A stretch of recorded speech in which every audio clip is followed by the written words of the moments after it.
പിതാവും പുത്രനും പരിശുദ്ധ റൂഹായുമായ സത്യമുള്ള ഏകദൈവത്തിൻ്റെ തിരുനാമത്തിൽ തനിക്ക് സ്തുതി. നമ്മുടെ മേൽ തൻ്റെ കരുണയും മനോഗുണവും എന്നേക്കുമുണ്ടായിരിക്കട്ടെ. ആമേൻ. കർത്താവിൽ ഏറ്റവും സ്നേഹമുള്ളവരെ, ഇന്ന് നമ്മൾ ചിന്തിക്കുന്ന വിഷയം പട്ടക്കാരുടെ ഞായറാഴ്ച അതെങ്ങനെയാണ് ആചരിക്കേണ്ടത് എന്ന വിഷയത്തെക്കുറിച്ചാണ്. പരിശുദ്ധ സഭയുടെ, യാക്കോബായ സഭയുടെ അന്ത്യോക്യൻ പാരമ്പര്യത്തിലുള്ള നമ്മുടെ ആരാധനാ വർഷത്തിൽ വലിയ നോമ്പിന് മുമ്പുള്ള രണ്ടാമത്തെ ഞായറാഴ്ചയാണ് പട്ടക്കാരുടെ ഞായറാഴ്ചയായിട്ട് ആഘോഷിക്കുന്നത്. നമുക്കറിയാം, എല്ലാ ഞായറാഴ്ചകളും ഓരോ പെരുന്നാളുകളായിട്ടാണ് സഭ ആഘോഷിക്കുന്നത്. അതുകൊണ്ടാണ് വൈദികൻ ബലിപീഠത്തെ മുത്തിക്കൊണ്ട് ഇങ്ങനെ പ്രാർത്ഥിക്കുന്നുണ്ട്: ഞങ്ങളുടെ പെരുന്നാളുകളെ നിൻ്റെ ബലിപീഠത്തിൻ്റെ കോണുകളുമായി ചങ്ങലകൾ കൊണ്ട് ബന്ധിക്കണമേ എന്ന്. അപ്പോൾ പെരുന്നാളുകളുടെ ചങ്ങലകൾ കൊണ്ട് കോർത്തിണക്കി ബലിപീഠത്തിൽ ആഘോഷിക്കുന്ന ഒരു ശുശ്രൂഷയായിട്ടാണ് സഭയുടെ ആരാധന വർഷം ക്രമീകരിച്ചിരിക്കുന്നത്.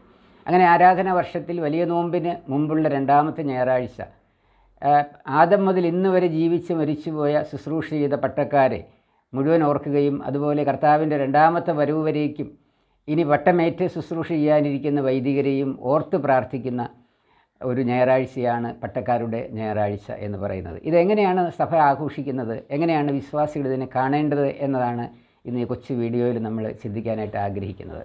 നമുക്കറിയാം, എല്ലാ പെരുന്നാളുകളും ബലിപീഠവുമായി ബന്ധപ്പെട്ടാണ് സഭ ക്രമീകരിക്കുന്നത്. അതുകൊണ്ട് വിശുദ്ധ കുർബാന തന്നെയാണ് പട്ടക്കാരുടെ ഞായറാഴ്ചയിലെ ഏറ്റവും സവിശേഷമായ കാര്യം എന്ന് പറയുന്നത്. വാങ്ങിപ്പോയ പട്ടക്കാരെ സ്മരിച്ചുകൊണ്ട് അർപ്പിക്കുന്ന ബലിയാണ് അന്നത്തെ വിശുദ്ധ കുർബാന. എല്ലാ വിശുദ്ധ കുർബാനയും വാങ്ങിപ്പോയവരെ സ്മരിക്കുന്നുണ്ടെന്ന് നമുക്കറിയാം. എങ്കിലും ഒരു വിശുദ്ധ കുർബാന പട്ടക്കാരുടെ ഓർമ്മയ്ക്ക് വേണ്ടി ആഘോഷിക്കുമ്പോൾ അതിൻ്റെ തിരുവചന വായനങ്ങൾ കൊണ്ട് അത് വ്യത്യാസപ്പെട്ടിരിക്കുന്നു എന്നുള്ളതാണ്. അതേക്കുറിച്ച് നമ്മൾ പിന്നീട് ചിന്തിക്കുന്നുണ്ട്. വീണ്ടും അടുത്ത ഒരു കാര്യമെന്ന് പറയുന്നത്, പട്ടക്കാരുടെ പൗരോഹിത്യത്തിൻ്റെ ഉത്ഭവവും വളർച്ചയും സംബന്ധിച്ചുള്ള പ്രബോധനങ്ങൾ വിശ്വാസ സമൂഹത്തിന് നൽകുക എന്നുള്ളതാണ്. എല്ലാ വർഷവും എന്തിനാണ് ഈ പ്രബോധനം നൽകുന്നതെന്ന് ചോദിച്ചാൽ, പുതുതലമുറകൾ സമൂഹത്തിലേക്ക് വരുന്നു, സഭയിലേക്ക് വരുമ്പോൾ അവർക്ക് ഇതേക്കുറിച്ച് ബോധമുണ്ടാകാനും പഴയ തലമുറയിൽപ്പെട്ടവർക്ക് തന്നെ ഇതിനെക്കുറിച്ച് പുതിയ ഉൾക്കാഴ്ചകൾ ഉണ്ടാകാനും പുതിയ പുരോഹിതർക്ക് ഇതിനെക്കുറിച്ച് ഉൾക്കാഴ്ചയുണ്ടാകാനും ഒക്കെ വേണ്ടിയിട്ടാണ് പൗരോഹിത്യത്തെക്കുറിച്ചുള്ള അതിൻ്റെ ഉത്ഭവത്തെക്കുറിച്ചും വളർച്ചയെക്കുറിച്ചും പ്രാധാന്യത്തെക്കുറിച്ചുമൊക്കെയുള്ള പ്രബോധനങ്ങൾ പട്ടക്കാർ നൽകുകയും അത് വിശ്വാസികൾ ഏറ്റെടുക്കുകയും ചെയ്യുക എന്നുള്ളതാണ് ഈ ഞായറാഴ്ചയുടെ മറ്റൊരു സവിശേഷത എന്ന് പറയുന്നത്. അപ്പോൾ നാം ഓർക്കുക, ഇന്ന് വളരെ ചുരുക്കമായിട്ടാണ് ഇതിനെക്കുറിച്ചെല്ലാം ചിന്തിക്കുന്നത്. പൗരോഹിത്യത്തിൻ്റെ ഉത്ഭവവും വളർച്ചയും സംബന്ധിച്ച് ചില കാര്യങ്ങൾ സൂചിപ്പിച്ചതിന് ശേഷം പട്ടക്കാരുടെ ഞായറാഴ്ചയിലെ വിശുദ്ധ കുർബാനയുടെ പ്രാധാന്യത്തെക്കുറിച്ച്, അതിൽ വായിക്കപ്പെടുന്ന തിരുവചനത്തെക്കുറിച്ച് നമുക്ക് ചിന്തിക്കാനായിട്ട് ശ്രമിക്കാം. പൗരോഹിത്യം ഉത്ഭവിക്കുന്നത്, അത് പിതാക്കന്മാർ പറയുന്നത്, ആദമിനെ ദൈവം ഒരു പുരോഹിതനായിട്ട് സൃഷ്ടിച്ചു എന്നുള്ളതാണ്. ഉൽപ്പത്തി പുസ്തകം 138 സങ്കീർത്തനം 138 5 വാക്യത്തിൽ നമ്മളിങ്ങനെ വായിക്കുന്നുണ്ട്: ആപാദചൂഡം നീ എന്നെ ആകൃതിപ്പെടുത്തി, നിൻ്റെ കൈ എൻ്റെ മേൽ വെച്ചു എന്ന് സങ്കീർത്തകൻ പറയുകയാണ്. ഇത് ആദമിൻ്റെ മേൽ ദൈവം തൻ്റെ കരം വെച്ച് അവനെ പുരോഹിതനാക്കി എന്നാണ് സുറിയാനി പിതാക്കന്മാർ ഈ വചനത്തെ, ഈ സങ്കീർത്തന ഭാഗത്തെ വ്യാഖ്യാനിക്കുന്നത്. അപ്പോൾ ആദാമ്യ പൗരോഹിത്യം, അത് ദൈവം മനുഷ്യനെ സൃഷ്ടിച്ചപ്പോൾ തന്നെ അവനൊരു പുരോഹിതനായി സൃഷ്ടിച്ചു എന്ന് പിതാക്കന്മാർ വിശ്വസിക്കുന്നു. അങ്ങനെ ഉണ്ടായിരുന്ന ആ ആദാമ്യ പൗരോഹിത്യത്തെ പൈതൃക പൗരോഹിത്യം എന്നാണ് സഭ പഠിപ്പിക്കുന്നത്. ആ പൈതൃക പൗരോഹിത്യം പക്ഷേ അധികകാലം, അല്ലെങ്കിൽ ആദാമ്യ പൗരോഹിത്യം അധികകാലം നിലനിന്നില്ല. ആദമിനെയും ഹവ്വയെയും ദൈവം ഏദൻ തോട്ടത്തിൽ പുറത്താക്കിയപ്പോൾ അവരുടെ തേജോവസ്ത്രം ഉരിഞ്ഞു മാറ്റപ്പെട്ടു. അങ്ങനെ അവരുടെ പൗരോഹിത്യവും നശിച്ചുപോയി. അങ്ങനെ അവർക്ക് ദൈവബന്ധം നഷ്ടപ്പെട്ടു പോയി. അങ്ങനെ ഭൂമിയിലേക്ക് നിപതിച്ച ഈ ജനസമൂഹം, അല്ലെങ്കിൽ ആദമിൻ്റെ പിൻഗാമികൾ, പിന്നീട് ആദമിൻ്റെ ശേഷം കായേനും ഹാബേലും കാഴ്ചവസ്തുക്കളുമായി ദൈവത്തെ സമീപിക്കുന്നുണ്ട്. ദൈവത്തോട് അടുക്കാൻ വേണ്ടിയുള്ള മനുഷ്യൻ്റെ അദമ്യമായ ദാഹത്തിൻ്റെ ഒരു പ്രതിഫലനമാണ് നമ്മളവിടെ കാണുന്നത്. അവിടെ വീണ്ടും നമ്മൾ വായിക്കുന്നുണ്ട്, ഉൽപ്പത്തി പുസ്തകത്തിലെ 4 അധ്യായം 4 വാക്യത്തിൽ, ഹാബേലിൻ്റെ കാഴ്ചകളെയും ബലികളെയും ദൈവം സ്വീകരിച്ചു, കായേൻ്റെ ബലിയെ ദൈവം നിരസിച്ചു എന്ന് കാണുന്നുണ്ട്. അപ്പോൾ കായേൻ ഹാബേലിനെ കൊന്നു. ഹാബേലിന് പകരമായിട്ട് ശേത്ത് എന്ന് പറയുന്നൊരു മകൻ വീണ്ടും ആദം ഹവ്വ ദമ്പതികൾക്ക് ജനിക്കുന്നുണ്ട്. ഈ ശേത്തിൻ്റെ കാലത്താണ് കർത്താവിൻ്റെ നാമം വിളിച്ചുള്ള അപേക്ഷകൾ ആരംഭിച്ചു എന്ന് തിരുവചനം പറയുന്നത്. അപ്പോൾ പിതാക്കന്മാർ പറയുകയാണ്, ഈ ശേത്തിൻ്റെ കാലത്താണ് ശരിക്കും ആരാധന ആരംഭിച്ചത് എന്ന്. കാഴ്ചകൾ സമർപ്പിച്ചുകൊണ്ട് ദൈവത്തെ പ്രസാദിപ്പിക്കുവാൻ ഹാബേലും കായേനും ശ്രമിച്ചുവെങ്കിലും ശേത്തിൻ്റെ കാലത്താണ് ദൈവത്തിൻ്റെ നാമം വിളിച്ചപേക്ഷിച്ചുകൊണ്ടുള്ള ആരാധന ആരംഭിച്ചത് എന്ന് ഉൽപ്പത്തി പുസ്തകം 4-ാം അധ്യായം 25-ാമത്തെ വാക്യത്തെ ഉദ്ധരിച്ചുകൊണ്ട് പിതാക്കന്മാർ നമ്മളെ പഠിപ്പിക്കുകയാണ്. ശേത്തിൻ്റെ കാലത്തെക്കുറിച്ച് പറയുന്ന ആ കാലത്ത് കർത്താവിൻ്റെ നാമം വിളിച്ച് മനുഷ്യൻ അപേക്ഷിക്കാൻ തുടങ്ങി എന്ന് തിരുവചനത്തിൽ നമ്മൾ വായിക്കുകയാണ്. അപ്പോൾ ആദാമ്യ പൗരോഹിത്യത്തിന് ശേഷം ആ പൈതൃക പൗരോഹിത്യം നഷ്ടപ്പെട്ടു പോയ പൈതൃക പൗരോഹിത്യത്തെ ആദാമിൻ്റെ പിൻഗാമികൾ പുനരാവിഷ്കരിക്കുന്നുണ്ട്. വീണ്ടും നമ്മൾ കാണുന്നുണ്ട് അഹറോൻ്റെ പൗരോഹിത്യത്തിലേക്ക് വീണ്ടും അത് വളരുന്നുണ്ട്. മോശെ എന്ന പ്രവാചകനെ ദൈവം തിരഞ്ഞെടുക്കുകയും പിന്നീട് അഹറോനെയും ദൈവം തിരഞ്ഞെടുത്തു. അങ്ങനെ മോശയിലൂടെയും അഹറോനിലൂടെയും പുതിയ പൗരോഹിത്യത്തെ ദൈവം സൃഷ്ടിച്ചു. അതിനെ പിതാക്കന്മാർ പറയുന്നത് അഹറോൻ്റെ പൗരോഹിത്യം എന്നാണ്. ഈ അഹറോൻ്റെ പൗരോഹിത്യം പിന്നീട് പെന്തക്കോസ്ത് നാൾ വരെ കർത്താവിൻ്റെ ഒന്നാമത്തെ വരവ് തുടങ്ങി അതിൻ്റെ സ്നാപക യോഹന്നാൻ്റെ പ്രസംഗം തുടങ്ങി ആ അഹറോൻ്റെ പൗരോഹിത്യം ക്ഷയിക്കുന്നുണ്ട്, അല്ലെങ്കിൽ അത് അപ്രത്യക്ഷമാകുന്നുണ്ട്. പുതിയ നിയമ പൗരോഹിത്യത്തിലേക്ക് ആരാധന വഴിമാറുന്നുണ്ട്. അത് പൂർണ്ണമാകുന്നത് പിതാക്കന്മാർ പറയുന്ന പെന്തക്കോസ്ത് നാളിൽ പരിശുദ്ധ റൂഹ ജനത്തിൻ്റെ മേൽ ഇറങ്ങി വന്നപ്പോഴാണ് പുതിയ നിയമ ആരാധനയാകുന്ന വിശുദ്ധ കുർബാന സത്യത്തിൽ ലോകത്ത് ആരംഭിക്കുന്നത്. പരിശുദ്ധാത്മാവിൻ്റെ ശക്തി കൊണ്ട് യേശുക്രിസ്തു വഴി പിതാവിന് അർപ്പിക്കുന്ന ബലിയായ വിശുദ്ധ കുർബാന പെന്തക്കോസ്തിക്ക് ശേഷമാണ് സഭ ആഘോഷിക്കുന്നത്. അങ്ങനെ പുതിയ നിയമ പൗരോഹിത്യം സ്ഥാപിക്കപ്പെടുന്നത്. പ്രിയമുള്ളവരെ, അങ്ങനെ പൗരോഹിത്യത്തിൻ്റെ വളർച്ചയെ നമ്മൾ ഈ കാലഘട്ടത്തിൽ ഈ പട്ടക്കാരുടെ ഞായറാഴ്ച നമ്മൾ സ്മരിക്കേണ്ടത് ആവശ്യമാണ്. നമുക്ക് നഷ്ടപ്പെട്ടു പോയ ആദാമ്യ പൗരോഹിത്യം, അതിനു ശേഷം പൗരോഹിത്യത്തിൻ്റെ വളർച്ച അഹറോനിലൂടെ ദൈവം തന്നെ നമുക്ക് ദാനമായി നൽകി. അതിനുശേഷം സ്നാപക യോഹന്നാൻ മാനസാന്തരത്തിൻ്റെ സ്നാനത്തെ പ്രസംഗിക്കുകയും യേശുക്രിസ്തുവിൻ്റെ മുന്നോടിയായിട്ട് അവൻ കർത്താവിനെ ചൂണ്ടിക്കാണിക്കുകയും ചെയ്തു. ആ കർത്താവ് പാപപരിഹാര ബലിയായി എന്നേക്കുമുള്ള ബലിയായി കാൽവരിയിൽ അർപ്പിക്കപ്പെടുകയും പെന്തക്കോസ്ത് നാളിൽ വാഗ്ദാനപ്രകാരമുള്ള പരിശുദ്ധാത്മാവിന് നൽകിക്കൊണ്ട് വിശുദ്ധ കുർബാന എന്ന ആരാധനയെ ലോകത്തിന് ദാനമായി നൽകുകയും ചെയ്തു. പ്രിയമുള്ളവരെ, ഈ ഒരു പൗരോഹിത്യത്തിൻ്റെ വളർച്ചയിൽ നമ്മൾ മനസ്സിലാക്കുക, ആദമിന് നഷ്ടപ്പെട്ടു പോയ പൗരോഹിത്യത്തെക്കാൾ വിലയേറിയൊരു പൗരോഹിത്യമാണ് പുതിയ നിയമ പൗരോഹിത്യമെന്ന് പിതാക്കന്മാർ പഠിപ്പിക്കുന്നുണ്ട്. അതിൻ്റെ കാരണം സുറിയാനി പിതാക്കന്മാർ പറയുന്നത്, ആദമും ഹവ്വയും അവരൊരു പൗരോഹിത്യ വംശത്തിൽ ജനിച്ചുള്ള ഈ പുരോഹിതന്മാരായിട്ട് അവർ ദൈവം കണ്ടുവെങ്കിലും ജീവൻ്റെ വൃക്ഷത്തിൻ്റെ ഫലം ഭക്ഷിക്കാനായിട്ട് അവർക്ക് സാധിച്ചില്ല. അതിനു മുമ്പേ തന്നെ തോട്ടത്തിൻ്റെ നടുവിൽ നിൽക്കുന്ന വൃക്ഷത്തിൻ്റെ ഫലം, നിഷേധിക്കപ്പെട്ട ഫലം അവർ ഭക്ഷിച്ചത് മൂലം ജീവൻ്റെ വൃക്ഷത്തെ കാണുവാനോ തൊടുവാനോ അത് ഭക്ഷിക്കാനോ അവർക്ക് സാധിച്ചില്ല. എന്നാൽ കർത്താവും രക്ഷിതാവുമായ യേശുക്രിസ്തു കാൽവരിയിൽ ബലിയായി തീർന്നു. പെന്തക്കോസ്ത് നാളിൽ പരിശുദ്ധാത്മാവിനെ അയച്ചു വിശുദ്ധ കുർബാന എന്ന ആരാധനയിലൂടെ താൻ സഹീവൻ മാളിയിൽ സ്ഥാപിച്ച അപ്പവീഞ്ഞുകളുടെ ശുശ്രൂഷ വിശുദ്ധ കുർബാന നമുക്ക് നൽകപ്പെട്ടിരിക്കുകയാണ്. ഈ വിശുദ്ധ കുർബാന ജീവൻ്റെ വൃക്ഷത്തിൻ്റെ ഫലമാണ്. അപ്പോൾ ആദം രുചി നോക്കാത്ത ഫലം, അതാണ് ശിശുക്കൾക്ക് വിശുദ്ധ കുർബാന കൊടുക്കുമ്പോൾ ആദം രുചി നോക്കാത്ത ഫലം എന്ന വിശുദ്ധ കുർബാനയെ വിശേഷിപ്പിക്കുന്നുണ്ട് പാട്ടിലൂടെ. പ്രിയമുള്ളവരെ, അപ്പോൾ ആദമിന് നഷ്ടപ്പെട്ടു പോയ പൗരോഹിത്യമല്ല, അതിനേക്കാൾ വിലയേറിയ പൗരോഹിത്യമാണ് പുതിയ നിയമ പൗരോഹിത്യം എന്ന് നമുക്ക് കാണാനായിട്ട് സാധിക്കും. ഇങ്ങനെ പൈതൃക പൗരോഹിത്യം, അഹറോന്യ പൗരോഹിത്യം, പുതിയ പൗരോഹിത്യം, ഇതിനിടയിൽ മറ്റൊരു പൗരോഹിത്യത്തെക്കുറിച്ച് കൂടി പിതാക്കന്മാർ തിരുവചനത്തിൽ നമ്മളെ പഠിപ്പിക്കുന്നുണ്ട്. അത് മൽക്കിസദേക്കിൻ്റെ ക്രമപ്രകാരമുള്ള പൗരോഹിത്യമാണ്. അത് ഉൽപ്പത്തി പുസ്തകം അതിൻ്റെ 14-ാമത്തെ അധ്യായത്തിലാണ് മൽക്കിസദേക്കിൻ്റെ ക്രമപ്രകാരമുള്ള പൗരോഹിത്യത്തെ നമ്മൾ കാണുന്നത്. പുതിയ നിയമ പൗരോഹിത്യം അതിൻ്റെ ഒരു വളർച്ചയായിട്ട് നമ്മൾ കാണുന്നുണ്ട്. മൽക്കിസദേക്ക് എന്ന് പറയുന്ന സ്വർഗത്തിൻ്റെ പുരോഹിതൻ ഭൂമിയിലേക്ക് ഇറങ്ങി വന്ന് അബ്രഹാമിന് വേണ്ടി ബലിയർപ്പിക്കുകയും അവനിൽ ദശാംശം സ്വീകരിക്കുകയും ചെയ്തു. ആ മൽക്കിസദേക്ക് കൊണ്ടുവന്നത് അപ്പവും വീഞ്ഞുമായിരുന്നു. ഉൽപ്പത്തി പുസ്തകം 14-ാം അധ്യായത്തിൽ തന്നെ പുതിയ നിയമ പൗരോഹിത്യത്തിൻ്റെ സൂചന പിതാക്കന്മാർ കണ്ടെത്തുന്നുണ്ട്. ആ അപ്പവീഞ്ഞുകളുടെ ശുശ്രൂഷ സ്വർഗത്തിൻ്റെ ശുശ്രൂഷയാണ് എന്ന് നമുക്ക് കാണാൻ കഴിയും. അപ്പവും വീഞ്ഞും കൊണ്ടുവന്നാണ് മൽക്കിസദേക്ക് അബ്രഹാമിന് വേണ്ടി ബലിയർപ്പിച്ചത്. അതിൻ്റെ പശ്ചാത്തലം നമുക്കറിയാം. അബ്രഹാം ലോത്തിനെ രക്ഷിക്കാൻ വേണ്ടി വിമത രാജ്യത്തിൽ പോയി, മറ്റൊരു രാജ്യത്ത് പോയി, സൊദോം ഗൊമോറയിൽ പോയി വിമത രാജാക്കന്മാരെയെല്ലാം പരാജയപ്പെടുത്തി ആ ജനങ്ങളെയെല്ലാം രക്ഷിച്ചു കൊണ്ടുവരും. ലോത്തിനെയും സ്വത്തുക്കളെല്ലാം വീണ്ടെടുത്തു കൊണ്ടുവരുമ്പോൾ ദൈവത്തിൻ്റെ പുരോഹിതൻ വന്ന് അബ്രഹാമിനെ അനുഗ്രഹിക്കുന്നുണ്ട്. കാരണം ലോത്ത് അബ്രഹാമിൽ നിന്ന് വഴിവിരിഞ്ഞ് അവനിഷ്ടപ്പെട്ട സൊദോം ഗൊമോറ എന്ന രാജ്യം തിരഞ്ഞെടുത്ത് തന്നിഷ്ടപ്രകാരം പോയ ഒരാളാണ് ലോത്ത്. എന്നിട്ട് പോലും അബ്രഹാം അതൊന്നും വകവയ്ക്കാതെ ലോത്തിൻ്റെ ഒരു പ്രതിസന്ധിയിൽ അവനെ രക്ഷിച്ചു കൊണ്ടുവന്നു. അബ്രഹാം കാണിച്ച ആ ധീരതയെ, അബ്രഹാം കാണിച്ച സഹോദര സ്നേഹത്തെ സ്വർഗം സന്തോഷിക്കാനിടയായി. അതുകൊണ്ടാണ് അബ്രഹാമിനെ എതിരേൽക്കാനായിട്ട് മൽക്കിസദേക്ക് വന്നത്. വീണ്ടും നമ്മൾ കാണുന്നുണ്ട് അബ്രഹാമിനെ വീണ്ടും എതിരേൽക്കുന്നത്. ആ സൊദോം ഗൊമോറ രാജ്യത്തിൻ്റെ രാജാവ് വന്ന് അബ്രഹാമിനെ എതിരേൽക്കുന്നുണ്ട്. സ്വത്തുക്കൾ മുഴുവൻ നീ എടുക്കുക എന്ന് പറഞ്ഞപ്പോൾ അബ്രഹാം പറഞ്ഞു, ഈ രാജ്യത്തെ ഒരു ചെരുപ്പിൻ്റെ വാറ് പോലും ഞാൻ എടുക്കുകയില്ല, കാരണം ദൈവം എന്നെ അനുഗ്രഹിച്ചിരിക്കുന്നു. മൽക്കിസദേക്കിൻ്റെ ബലിയിൽ സംപ്രീതനായ ദൈവത്താൽ അനുഗ്രഹിക്കപ്പെട്ട അബ്രഹാം പറഞ്ഞു, രാജാവിൻ്റെ സമ്പത്ത് കൊണ്ട് ഞാൻ സമ്പന്നനായി എന്ന് ലോകം അറിയാനിടയാകരുത്. ദൈവത്തിൻ്റെ സമ്പത്ത് കൊണ്ടാണ് ഞാൻ സമ്പന്നനായത് എന്നറിയാൻ വേണ്ടിയിട്ട് അബ്രഹാം പറഞ്ഞു, ഈ രാജ്യത്തെ ചെരുപ്പിൻ്റെ വാറ് പോലും ഞാൻ എടുക്കുകയില്ല എന്ന്. പ്രിയമുള്ളവരെ, ആ മൽക്കിസദേക്കിൻ്റെ ക്രമപ്രകാരമുള്ള പൗരോഹിത്യവും പുതിയ നിയമ പൗരോഹിത്യത്തിൽ ഉൾച്ചേർന്നിരിക്കുന്നു. അതുകൊണ്ട് പുതിയ നിയമ പൗരോഹിത്യം എന്ന് പറയുന്നത് വിലയേറിയ പൗരോഹിത്യമാണ്. ഇനിയൊരു പൗരോഹിത്യം ലോകത്ത് ഉദയം ചെയ്യാനില്ല. ഇത് കർത്താവിൻ്റെ രണ്ടാമത്തെ വരവരേക്കും തുടരാനുള്ളതാണ്. പൗരോഹിത്യത്തെക്കുറിച്ചുള്ള ഈ ചിന്തകൾ നമുക്ക് ഇവിടെ അവസാനിപ്പിക്കാം. ഇനി നമുക്ക് ചിന്തിക്കാനായിട്ടുള്ളത് പട്ടക്കാരുടെ ഞായറാഴ്ച അർപ്പിക്കുന്ന വിശുദ്ധ കുർബാനയിൽ വായിക്കുന്ന തിരുവചനങ്ങളെക്കുറിച്ചാണ് നമ്മൾ ചിന്തിക്കാനായിട്ട് ആഗ്രഹിക്കുന്നത്. നമുക്കറിയാം, ഓരോ വിശുദ്ധ കുർബാനയെയും വ്യത്യസ്തമാക്കുന്നത് അത് പട്ടക്കാരുടെ ഞായറാഴ്ചയാണോ, പരേതരുടെ ഞായറാഴ്ചയാണോ, മാമോദീസായ്ക്ക് വേണ്ടി ചൊല്ലുന്ന കുർബാനയാണോ, പെസഹ കുർബാനയാണോ, അങ്ങനെ ഓരോ ഞായറാഴ്ചയും അർപ്പിക്കുന്ന കുർബാനകൾ വ്യത്യസ്തമായി നിൽക്കുന്നത് ആ കുർബാനയിൽ വായിക്കപ്പെടുന്ന തിരുവചനങ്ങളാണ്. സാധാരണഗതിയിൽ 8ഓളം തിരുവചന ഭാഗങ്ങൾ വിശുദ്ധ കുർബാനയിൽ വായിക്കപ്പെടുന്നുണ്ട്. പട്ടക്കാരുടെ ഞായറാഴ്ചയിൽ 9ഓളം തിരുവചന ഭാഗങ്ങളാണ് വായിക്കപ്പെടുന്നത്. അതിലെ പ്രധാനമായിട്ടുള്ള തിരുവചന ഭാഗങ്ങൾ നമുക്ക് ചിന്തിക്കാം. ഒന്നാമത്തേത് സന്ധ്യയുടെ ഏവങ്കേലിയൻ ഭാഗമാണ്. അത് വിശുദ്ധമുള്ള മത്തായിയുടെ സുവിശേഷം 25-ാം അധ്യായം 13 മുതൽ 30 വരെയുള്ള വാക്യങ്ങളാണ്.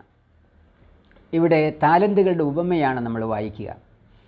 ഒരു മനുഷ്യൻ തൻ്റെ ഭൃത്യന്മാർക്ക്, തൻ്റെ ജോലിക്കാർക്ക് താലന്തുകൾ കൊടുത്തു, അല്ലെങ്കിൽ സമ്പത്ത് കൊടുത്തു.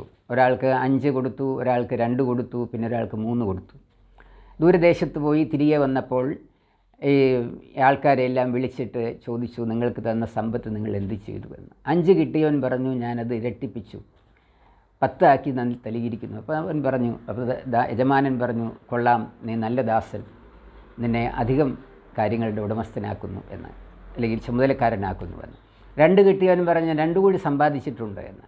അവനെയും യജമാനൻ അഭിനന്ദിക്കുന്നുണ്ട്. 1 കിട്ടിയവൻ പറഞ്ഞു, ഇതാ നീ വിതയ്ക്കാത്തിടത്തുനിന്ന് കൊയ്യുന്നവനും വിതറാത്തിടത്തുനിന്ന് ശേഖരിക്കുന്നവനുമാണെന്ന് ഞാൻ അറിയുന്നു. അതുകൊണ്ട് നീ തന്ന 1 താലന്ത് അല്ലെങ്കിൽ ഒരു നാണയം ഞാനിത് ആ മണ്ണിൽ കുഴിച്ചിട്ടു, അത് നിന്നെ ഏൽപ്പിക്കുന്നു എന്ന് പറഞ്ഞു. അപ്പോൾ ഒരു ദുഷ്ടദാസ എന്നാണ് യജമാനൻ അവനെ വിളിക്കുക. നിന്റെ പല്ലുകടിയും കരച്ചിലുമുള്ള സ്ഥലത്തേക്ക് അവനെ തള്ളിക്കളഞ്ഞുവെന്ന് വീണ്ടും നമ്മൾ വായിക്കുന്നുണ്ട്. പ്രിയമുള്ളവരെയും, ഇവിടെ പുരോഹിതന് ദൈവം ഒളിപ്പിച്ചിരിക്കുന്ന താലന്തിനെ, സമ്പത്തിനെക്കുറിച്ചാണ് ഇവിടെ സൂചന. അല്ലെങ്കിൽ പൗരോഹിത്യത്തെക്കുറിച്ച് നമുക്ക് വീണ്ടും ചിന്തിക്കാൻ കഴിയുന്നത്, മാമോദിസ ഏറ്റവരെല്ലാം പുരോഹിതരാണ്. അതേക്കുറിച്ച് നമ്മൾ പിന്നീട് ചിന്തിക്കാം. ഇവിടെ പുരോഹിതനെ ദൈവം ഏൽപ്പിക്കുന്ന സമ്പത്ത് എന്ന് പറയുന്നത് 3 താലന്തുകളാണ് ദൈവം ഒരു പുരോഹിതന് കൊടുക്കുന്നത്. ഒന്നാമത്തെ താലന്ത് എന്ന് പറയുന്നത് പ്രാർത്ഥിക്കാനുള്ള വരമാണ്. രണ്ടാമത്തേത് ആരാധനയ്ക്കുള്ള വരമാണ്. മൂന്നാമത്തേത് തിരുവചനങ്ങളെ ഗ്രഹിക്കാനുള്ള വരമാണ്. ഈ 3 വരങ്ങളാണ് ഒരു പുരോഹിതന് ദൈവം നൽകുന്ന പൗരോഹിത്യ ശുശ്രൂഷയിലൂടെ ദൈവം നൽകുന്ന അഭിഷേകം എന്ന് പറയുന്നത്. അപ്പോൾ വചനത്തെ ഗ്രഹിക്കാനുള്ളൊരു കഴിവ് പുരോഹിതനുണ്ട്. അതുകൊണ്ടാണ് മലാക്കി പുസ്തകം 2-ാം അധ്യായം 7-ാമത്തെ വാക്യത്തിൽ പ്രവാചകൻ പറയുന്നുണ്ട്, ഇതാ പുരോഹിതൻ ദൈവത്തിൻ്റെ വചനം അധരത്തിൽ സൂക്ഷിക്കണം, ജ്ഞാനം തേടി പുരോഹിതൻ്റെ അടുക്കൽ ജനങ്ങൾ എത്തണം എന്ന് പ്രവാചകൻ പറയുന്നുണ്ട്. അപ്പോൾ വചനത്തെ ഹൃദയത്തിൽ സംഗ്രഹിക്കുകയും അത് വിശ്വാസികൾക്ക് പകർന്നു കൊടുക്കുകയും ചെയ്യുക എന്നൊരു പൗരോഹിത്യ ശുശ്രൂഷയുടെ ഒരു ഭാഗമാണ്. അവന് ലഭിക്കുന്നൊരു താലന്താണ്. അതിനെ ഉപയോഗിക്കാനായിട്ട് ഒരു പുരോഹിതൻ മടി കാണിക്കരുത് എന്നാണ് ഇത് സൂചിപ്പിക്കുക. രണ്ടാമത്തെ താലന്ത് എന്ന് പറയുന്നത് അത്, അല്ലെങ്കിൽ സമ്പത്ത് എന്ന് പറയുന്നത് പ്രാർത്ഥിക്കാനുള്ള ഒരു വരമാണ്. മധ്യസ്ഥ പ്രാർത്ഥനക്കാരനാണ് ഒരു പുരോഹിതൻ. മധ്യസ്ഥം പ്രാർത്ഥിക്കുന്നവരെ നമുക്ക് കാണുന്നുണ്ട്. അബ്രഹാം മധ്യസ്ഥ പ്രാർത്ഥനക്കാരനായിരുന്നു. മോശ ഒരു മധ്യസ്ഥ പ്രാർത്ഥനക്കാരനായിരുന്നു. കരഞ്ഞ് പ്രാർത്ഥിക്കുന്നുണ്ട് ദൈവത്തിൻ്റെ മുമ്പിൽ ഇസ്രായേൽ ജനത്തിന് വേണ്ടി. അങ്ങനെയാണെങ്കിൽ പുതിയ നിയമ ഇസ്രായേലാകുന്ന പുതിയ നിയമ സഭയ്ക്ക് വേണ്ടി പ്രാർത്ഥിക്കാൻ വേണ്ടി വിളിക്കപ്പെട്ടവനാണ് പുരോഹിതൻ. വീണ്ടും നമ്മൾ കാണുന്നുണ്ട് പുതിയ നിയമ പൗരോഹിത്യം ഈ പുതിയ നിയമ ബലിയാകുന്ന വിശുദ്ധ കുർബാന എന്ന് ബലി അർപ്പിക്കാൻ വേണ്ടി വിളിക്കപ്പെട്ടവനാണ്. അപ്പോൾ ബലിയർപ്പിക്കാനും ആരാധിക്കാനും പ്രാർത്ഥിക്കാനുമുള്ള അഭിഷേകത്തെ നമ്മൾ ഒരു പുരോഹിതൻ വർദ്ധിപ്പിക്കണം എന്നാണ് ഇവിടെ സൂചിപ്പിക്കുന്നത്. വീണ്ടും രണ്ടാമത് വിശുദ്ധ കുർബാനയുടെ സന്ധ്യയുടെ വായന എന്ന് പറയുന്നത് ശുദ്ധമുള്ള ലൂക്കോസിൻ്റെ സുവിശേഷം, പ്രഭാതത്തിൻ്റെ വായന ശുദ്ധമുള്ള ലൂക്കോസിൻ്റെ സുവിശേഷം 19-ാം അധ്യായം 11 മുതൽ 27 വരെയുള്ള വാക്യങ്ങളാണ്. അവിടെ 5 അപ്പവും 2 മീനും കൊണ്ട് 5000-ഓളം വരുന്ന പുരുഷന്മാരെയും ബാക്കി ജനങ്ങളെയും ഒക്കെ തൃപ്തിപ്പെടുത്തിയ കാര്യമാണ് സൂചിപ്പിക്കുന്നത്. പ്രിയമുള്ളവരെ, 5 അപ്പവും 2 മീനും എന്ന് പറയുന്നത് അത് വർദ്ധിപ്പിച്ചതിനെ വിശുദ്ധ കുർബാനയുടെ ആ അപ്പവീഞ്ഞുകളെ വർദ്ധിപ്പിക്കുന്ന ഒരു ശുശ്രൂഷയായി വിശുദ്ധ കുർബാനയുടെ മുൻകുറിയായിട്ടാണ് പിതാക്കന്മാർ വ്യാഖ്യാനിക്കുന്നത്. അപ്പോൾ ഇതാ 5 അപ്പവും 2 മീനും അവർ കാഴ്ചവെച്ചു. അത് ജനസമൂഹത്തിന് മുഴുവൻ തൃപ്തിയാകാൻ വേണ്ടി കർത്താവ് കൊടുത്തു. അങ്ങനെയാണെങ്കിൽ പുതിയ നിയമസഭയിലെ ഈ 5 അപ്പവും 2 മീനും വിശുദ്ധ കുർബാനയാകുന്ന കർത്താവിൻ്റെ തിരുശരീരവും തിരുരക്തവുമാണ്. അത് നമ്മളെ തൃപ്തിപ്പെടുത്തുന്നതാണ്. നമ്മുടെ ശരീരത്തെയും മനസ്സിനെയും ആത്മാവിനെയും ആവോളം തൃപ്തിപ്പെടുത്താനായിട്ട് അധ്വാനിക്കുന്നവരും ഭാരം ചുമക്കുന്നവരുമായുള്ളവരെ എൻ്റെ അടുക്കൽ വരുവാൻ നിങ്ങളെ ആശ്വസിപ്പിക്കാം എന്ന് കർത്താവ് പറയുന്നത് ഈ തിരുശരീരക്തങ്ങളെ നൽകിക്കൊണ്ടാണ് അവൻ നൽകുന്ന ആശ്വാസം എന്ന് പറയുന്നത്. ഈ തിരുശരീരക്തങ്ങളെ ഭക്ഷിച്ചുകൊണ്ട്, ആരാധിച്ചുകൊണ്ട്, പ്രാർത്ഥിച്ചുകൊണ്ട്, വചനം ഭക്ഷിച്ചുകൊണ്ടെല്ലാം ദൈവത്തിൻ്റെ സമൃദ്ധിയിലേക്ക്, സുവിശേഷത്തിൻ്റെ സന്തോഷത്തിലേക്ക് പ്രവേശിക്കാനായിട്ട് ദൈവം ആഗ്രഹിക്കുന്നു. വീണ്ടും വിശുദ്ധ കുർബാനയിൽ നമ്മൾ വായിക്കുന്ന വേദഭാഗം ശുദ്ധമുള്ള മത്തായിയുടെ സുവിശേഷം 24-ാം അധ്യായം 42 മുതലുള്ള വാക്യങ്ങളാണ്. ഇവിടെ നമ്മൾ വായിക്കുന്നത് കള്ളൻ വരുന്നത് പോലെ മനുഷ്യപുത്രൻ രണ്ടാമത് വരുമെന്നാണ്. ഏത് സമയത്താണ് വരുന്നതെന്ന് യജമാനൻ അല്ലെങ്കിൽ വീട്ടുടമസ്ഥൻ അറിയുന്നുവെങ്കിൽ അവനെ പ്രതിരോധിക്കാനായിട്ട് അവന് ഉണർന്നിരിക്കാനായിട്ട് സാധിക്കും. എന്നാൽ ദൈവരാജ്യം വരുന്നതല്ലെങ്കിൽ കർത്താവ് രണ്ടാമത് വരുന്നത് കള്ളൻ വരുന്ന പോലെയാണ്. കള്ളൻ ഒരിക്കലും നേരത്തെ മുൻകൂട്ടി പറഞ്ഞിട്ടല്ല വരിക. അപ്പോൾ എപ്പോഴും ഒരുങ്ങിയിരിക്കുക. വീണ്ടും കർത്താവ് പറയുന്നുണ്ട്, ഒരു യജമാനൻ തൻ്റെ ഭവനക്കാർക്ക് ഭക്ഷണം കൊടുക്കാൻ വേണ്ടി ഒരു ദാസനെ ചുമതലപ്പെടുത്തുന്നു. ദാസൻ എപ്പോഴും ജാഗ്രതയുള്ളവനായിരിക്കണം. എപ്പോഴാണ് യജമാനൻ വരുന്നതെന്ന് അറിഞ്ഞുകൂടെ. യജമാനൻ തിരിച്ചു വരുമ്പോൾ ഭവനക്കാരെ ശുശ്രൂഷിക്കുന്ന ഒരു ദാസനെയാണ് കാണുന്നതെങ്കിൽ അവനെ കൂടുതൽ കാര്യങ്ങൾ ഏൽപ്പിക്കും എന്ന് കർത്താവ് പറയുകയാണ്. യജമാനൻ വരാൻ താമസിക്കും, അതുകൊണ്ട് നമുക്കിപ്പോൾ തിന്നുകുടിച്ച് ആഘോഷിക്കുക എന്ന് പറഞ്ഞ് ഭൃത്യൻ അലസനായിരുന്നാൽ ആ സമയത്ത് യജമാനൻ വരികയാണെങ്കിൽ തീർച്ചയായിട്ടും അവനെ പിന്തള്ളുകയും ചെയ്യുമെന്ന് കർത്താവ് ഇവിടെ സൂചിപ്പിക്കുകയാണ്. പ്രിയമുള്ളവരെയും, ഒരു പുരോഹിതൻ എന്തുമാത്രം ഒരുക്കമുള്ളവനായിരിക്കണം എന്നതിനെക്കുറിച്ചുള്ള ഒരു സൂചനയാണ് ഈ വേദഭാഗത്ത് നമ്മൾ കാണുന്നത്. വീണ്ടും നമ്മൾ ചിന്തിക്കുന്നത് പുതിയ നിയമ പൗരോഹിത്യത്തിൻ്റെ ഒരു പ്രത്യേകത, അത് മാമോദിസ സ്വീകരിച്ചവരെല്ലാം പുരോഹിതന്മാരാണ്. എന്നാൽ ഇപ്പോൾ നമ്മൾ കാണുന്ന ശുശ്രൂഷ പൗരോഹിത്യമാണ് ബലിയർപ്പിക്കാനും ശുശ്രൂഷകൾ നിർവഹിക്കാനും കൂദാശകൾ നിർവഹിക്കാനും ഒക്കെ പുരോഹിതന്മാർ ദൈവം അതിൽ നിന്ന് തിരഞ്ഞെടുക്കുന്നത്. ഇത് തന്നെ നമ്മൾ കാണാനായിട്ട് സാധിക്കും. ഇസ്രായേൽ ജനം മുഴുവൻ പഴയ നിയമ പൗരോഹിത്യത്തിൽ പുരോഹിതന്മാരായിരുന്നു. എന്നാൽ ദൈവം ഒരു ലേവ്യ ഗോത്രത്തെ വേർതിരിക്കുകയും ലേവ്യരിൽ നിന്ന് മാത്രമാണ് പുരോഹിതന്മാരെ തിരഞ്ഞെടുക്കുകയും ചെയ്തത്. അങ്ങനെ ഒരു വേർതിരിവ് പുതിയ നിയമസഭയിലില്ല. മാമോദീസായുടെ മക്കളെല്ലാം പുരോഹിതന്മാരാണ്. അതുകൊണ്ട് പ്രിയമുള്ളവരെ, പട്ടക്കാരുടെ ഞായറാഴ്ചയിൽ അത് എല്ലാ വിശ്വാസികൾക്കും, മാമോദീസ സ്വീകരിച്ച എല്ലാവർക്കും വേണ്ടിയുള്ള ഒരു ഉപദേശമാണ് അവിടെ തിരുവചന വായനയിലൂടെ നമുക്ക് കേൾക്കാനായിട്ട് സാധിക്കുന്നത്. വീണ്ടും നമുക്ക് കാണാനായിട്ട് സാധിക്കും, പഴയ നിയമ പൗരോഹിത്യത്തിലെ ലേവ്യ ഗോത്രത്തിന് വേണ്ടി നിജപ്പെടുത്തി അവരിൽ നിന്ന് വീണ്ടും തിരഞ്ഞെടുപ്പ് നടത്തുന്നുണ്ട്. മോശയും അഹറോനും ആ നേതൃത്വം കൊടുക്കുന്നുണ്ട്. അപ്പോഴവർ കലഹിക്കുന്നുണ്ട് ഇസ്രായേൽ ജനം. മോശയും അഹറോനും പോലെ തന്നെയല്ലേ ഞങ്ങളെല്ലാവരും എന്ന് ചോദിക്കുമ്പോൾ ദൈവം അവരെ തിരഞ്ഞെടുത്തു. അപ്പോൾ പൗരോഹിത്യ ശുശ്രൂഷയിലേക്ക് ദൈവം തിരഞ്ഞെടുക്കുന്നവരാണ്. ഞാൻ നിങ്ങളെ തിരഞ്ഞെടുക്കുകയാണ് ചെയ്തത്, നിങ്ങൾ എന്നെ തിരഞ്ഞെടുത്തതല്ല എന്ന് കർത്താവ് തന്നെയും പറയുന്നുണ്ട്. പ്രിയമുള്ളവരെ, മാമോദിസായിലൂടെ ലഭിച്ച ഈ പൗരോഹിത്യം അത് നമുക്കെല്ലാവർക്കും ഉള്ളത്. മാമോദിസ സ്വീകരിച്ചവർക്കെല്ലാം ബലിയർപ്പിക്കാനായിട്ട് അവകാശമുണ്ട്. ആരാണ് ബലിയർപ്പിക്കുന്നതെന്ന ഭാഗം കൂടി ചിന്തിച്ചുകൊണ്ട് നമുക്ക് അവസാനിപ്പിക്കാം. ആരാണ് ബലിയർപ്പിക്കുന്നത്? പുരോഹിതനാണ് ബലിയർപ്പിക്കുന്നത് പറഞ്ഞാൽ ശരിയാണ്. എന്നാൽ വിപുലമായ അർത്ഥത്തിൽ നമ്മൾ ചിന്തിക്കുക, മാമോദിസ സ്വീകരിച്ചവരെല്ലാം വിശുദ്ധ കുർബാന എന്ന ബലിയർപ്പിക്കുന്നവരാണ്. കർത്താവിൻ്റെ തിരുശരീര രക്തങ്ങൾ ഭക്ഷിക്കുന്നതോടുകൂടി ബലിയിലുള്ള പങ്കാളിത്തം പൂർണ്ണമാകുന്നുണ്ട്. അപ്പോൾ പിന്നെ പുരോഹിതൻ എന്താണ് ചെയ്യുന്നത്? ആ ബലിക്ക് നേതൃത്വം കൊടുക്കുന്നു. കർത്താവിൻ്റെ സ്ഥാനത്ത് നിന്നുകൊണ്ട് അപ്പവീഞ്ഞുകളെ ഖണ്ഡിക്കുകയും വിശുദ്ധ കുർബാനയെ വിശുദ്ധിയോടുകൂടി വിശുദ്ധിയുള്ള ജനത്തിന് നൽകുകയും ചെയ്യുന്നു. അങ്ങനെ ശുശ്രൂഷ പൗരോഹിത്യമാണ് ഇന്ന് നാം പുതിയ നിയമസഭയിൽ നമ്മൾ കാണുന്നത്. എന്നാൽ അവിടെ നമുക്ക് തിരിച്ചറിയാനായിട്ട് സാധിക്കും, അവിടെ അതിൻ്റെ ക്രമപ്രകാരം എപ്പിസ്കോപ്പയായിട്ടും പുരോഹിതനായിട്ടും ഷെമ്മാശനായിട്ടും ഒക്കെയുള്ള വേർതിരിവുകൾ ക്രിസ്തീയ പൗരോഹിത്യത്തിലെ പുതിയ പൗരോഹിത്യത്തിലുണ്ട്. അത് അപ്പസ്തോല നടപടികളിലും തിമോത്തിയോസിന് എഴുതിയ ലേഖനത്തിലും ഫിലിപ്പിയർക്ക് എഴുതിയ ലേഖനത്തിലുമെല്ലാം തിരുവചനത്തിലൂടെ നമുക്കതിനെ മനസ്സിലാക്കാനായിട്ട് സാധിക്കും. അപ്പോൾ ആദ്യ നൂറ്റാണ്ട് മുതൽ തന്നെ മഹാപുരോഹിതൻ, എപ്പിസ്കോപ്പ, ഷെമ്മാശൻ, പുരോഹിതൻ അല്ലെങ്കിൽ കശീശ എന്നിങ്ങനെയുള്ള സ്ഥാനങ്ങൾ കർത്താവായ ദൈവം തന്നെ പരിശുദ്ധാത്മാവിലൂടെ വെളിപ്പെടുത്തി കൊടുത്തിട്ടുണ്ട് എന്ന് നമുക്ക് കാണാനായിട്ട് സാധിക്കും. പട്ടക്കാരുടെ ഞായറാഴ്ചയിൽ നമ്മൾ ചിന്തിക്കുകയുണ്ടായി, ആദം മുതൽ ഇന്ന് വരെ ജീവിച്ച മരിച്ചുപോയ പുരോഹിതന്മാരെയും അതുപോലെ ഇനി പട്ടമേറ്റ് ശുശ്രൂഷ ചെയ്യാനിരിക്കുന്ന കർത്താവിൻ്റെ രണ്ടാമത്തെ വരവിലേക്കുമുള്ള പുരോഹിതത്തെ നമ്മൾ ഓർക്കുന്നുണ്ട്. എങ്ങനെയാണ് പട്ടക്കാർക്ക് വേണ്ടി നമ്മൾ പ്രാർത്ഥിക്കുക, അതിൻ്റെ ഫലം എന്താണ് എന്നുകൂടി ചിന്തിച്ചുകൊണ്ട് നമുക്ക് അവസാനിപ്പിക്കാം. പട്ടക്കാർക്ക് വേണ്ടി പ്രാർത്ഥിക്കുക എന്ന് പറഞ്ഞാൽ ഒരു പട്ടക്കാരൻ ആർക്കെല്ലാം വേണ്ടി പ്രാർത്ഥിക്കുന്നു അവരെ എല്ലാം ആ പ്രാർത്ഥന ഉൾക്കൊള്ളുന്നുണ്ട്. അപ്പോൾ ഒരു പുരോഹിതൻ എന്ന് പറയുന്നത് അവൻ്റെ ജീവസന്ധാരണം അല്ലെങ്കിൽ അവൻ്റെ കുടുംബം എന്നുള്ളതല്ല. അവൻ്റെ കുടുംബം ശരിക്കും അവൻ ആർക്കെല്ലാം വേണ്ടി ശുശ്രൂഷ ചെയ്യുന്നു അവരെല്ലാം അവൻ്റെ കുടുംബക്കാരാണ്. അപ്പോൾ പുരോഹിതന് വേണ്ടി ഒരു വ്യക്തി പ്രാർത്ഥിക്കുമ്പോൾ നമ്മൾ അറിയുക, ആ പുരോഹിതന് മാത്രമല്ല, ആ പുരോഹിതൻ ആർക്കെല്ലാം ശുശ്രൂഷ ചെയ്തിട്ടുണ്ടോ ആ ജനവിഭാഗത്തെ, വലിയ ജനസമൂഹത്തെ മുഴുവനും നമ്മൾ സ്മരിക്കുകയും ആ പ്രാർത്ഥന അവരിലേക്ക് എത്തുകയും ചെയ്യുന്നു. അപ്പോൾ വാങ്ങിപ്പോയ പുരോഹിതർ അവരുടെ ശുശ്രൂഷാ രംഗത്ത് എത്രയോ പേർക്ക് വേണ്ടി അവർ ബലിയർപ്പിച്ചു, എത്രയോ ബലിപീഠങ്ങളിൽ അവർ കുർബാന ചൊല്ലി. ഇവരോടെല്ലാം ചൊരിയപ്പെട്ടിട്ടുള്ള കൃപകളെ വർദ്ധിപ്പിക്കുവാനായിട്ട് ആ പ്രാർത്ഥന സഹായിക്കും. അതുകൊണ്ട് പട്ടക്കാർക്ക് വേണ്ടി പ്രാർത്ഥിക്കുക എന്ന് പറയുന്നത് വലിയൊരു ദൗത്യമായിട്ട് ഏറ്റെടുക്കാൻ വിശ്വാസസമൂഹത്തിന് കഴിയേണ്ടതാണ്. പട്ടക്കാർ തന്നെയും മറ്റുള്ള പട്ടക്കാർക്ക് വേണ്ടിയും പൗരോഹിത്യ ശുശ്രൂഷയ്ക്ക് വേണ്ടിയും ഒക്കെ പ്രാർത്ഥിക്കാനായിട്ട് വിളിക്കപ്പെട്ടിരിക്കുന്നു. 2025 പട്ടക്കാരുടെ ഞായറാഴ്ച ഫെബ്രുവരി മാസം 16-ാം തീയതിയാണ്. അന്നത്തെ വിശുദ്ധ കുർബാനയിലും തുടർന്നുള്ള ദിവസങ്ങളിലുമെല്ലാം നോമ്പിൻ്റെ ദിനങ്ങളിൽ നമ്മൾ പട്ടക്കാരെ ഓർത്ത് പ്രാർത്ഥിക്കാനുള്ള ഒരു ഒരുക്കമാണ്. നോമ്പിന് വേണ്ടിയുള്ള ഒരുക്കത്തിൻ്റെ ഞായറാഴ്ചയാണ് പട്ടക്കാരുടെ ഞായറാഴ്ച. നോമ്പിൽ മുഴുവനും ഈ വർഷത്തെ വലിയ നോമ്പിൽ പട്ടക്കാരെ ഓർത്ത് പ്രാർത്ഥിക്കുവാനും ത്യാഗങ്ങൾ ചെയ്യുവാനുമൊക്കെ വിശ്വാസസമൂഹത്തിന്, പുരോഹിതന്മാർക്കും എല്ലാം സാധിക്കട്ടെ എന്ന് പ്രത്യേകമായിട്ട് പ്രാർത്ഥിച്ചുകൊണ്ട് നമുക്ക് അവസാനിപ്പിക്കാം. നമുക്കൊരു നിമിഷം പ്രാർത്ഥിക്കാം. നല്ലവനും കാരുണ്യവാനുമായ ദൈവമേ, ആദാമ്യ പൗരോഹിത്യത്തിലൂടെ അവിടുന്ന് പുരോഹിത ശുശ്രൂഷ ആരംഭിച്ചു. അഹ്റോൻ്റെ ക്രമത്തിലൂടെ, മൽക്കിസദേക്കിൻ്റെ ക്രമത്തിലൂടെ അത് വികാസം പ്രാപിച്ചു. സമാഗമന കൂടാരത്തെ അവിടുന്ന് സ്ഥാപിച്ചു, ജനങ്ങളുടെ ഇടയിൽ വസിച്ചു. ഏറ്റവും ഒടുവിലായി കർത്താവിൻ്റെ രക്ഷിതാവുമായ യേശു ക്രിസ്തുവിനെ ഭൂമിയിലേക്ക് അയക്കുകയും വാഗ്ദാനപ്രകാരമുള്ള പരിശുദ്ധാത്മാവിനെ ഭൂമിയിലേക്ക് ചൊരിയുകയും ചെയ്തുകൊണ്ട് പുതിയ നിയമ പൗരോഹിത്യത്തെ സ്ഥാപിക്കുകയും പുതിയ നിയമ ബലിയാകുന്ന വിശുദ്ധ കുർബാന എന്ന ആരാധനയെ ഞങ്ങൾക്കായി നൽകുകയും ചെയ്ത കർത്താവ്, അവിടത്തേക്ക് സ്തുതി, സ്തോത്രം. ഈ പൗരോഹിത്യത്തിൻ്റെ താലന്തുകളെ ഉപയോഗിക്കുവാനായിട്ട് ലോകമെമ്പാടുമുള്ള പുരോഹിതന്മാർക്ക് കൃപയും അനുഗ്രഹവും കൊടുക്കണമെന്ന് പ്രാർത്ഥിക്കുന്നു. പിതാവിൻ്റെയും പുത്രൻ്റെയും പരിശുദ്ധ റൂഹായുടെയും നാമത്തിൽ തന്നെ ആമേൻ.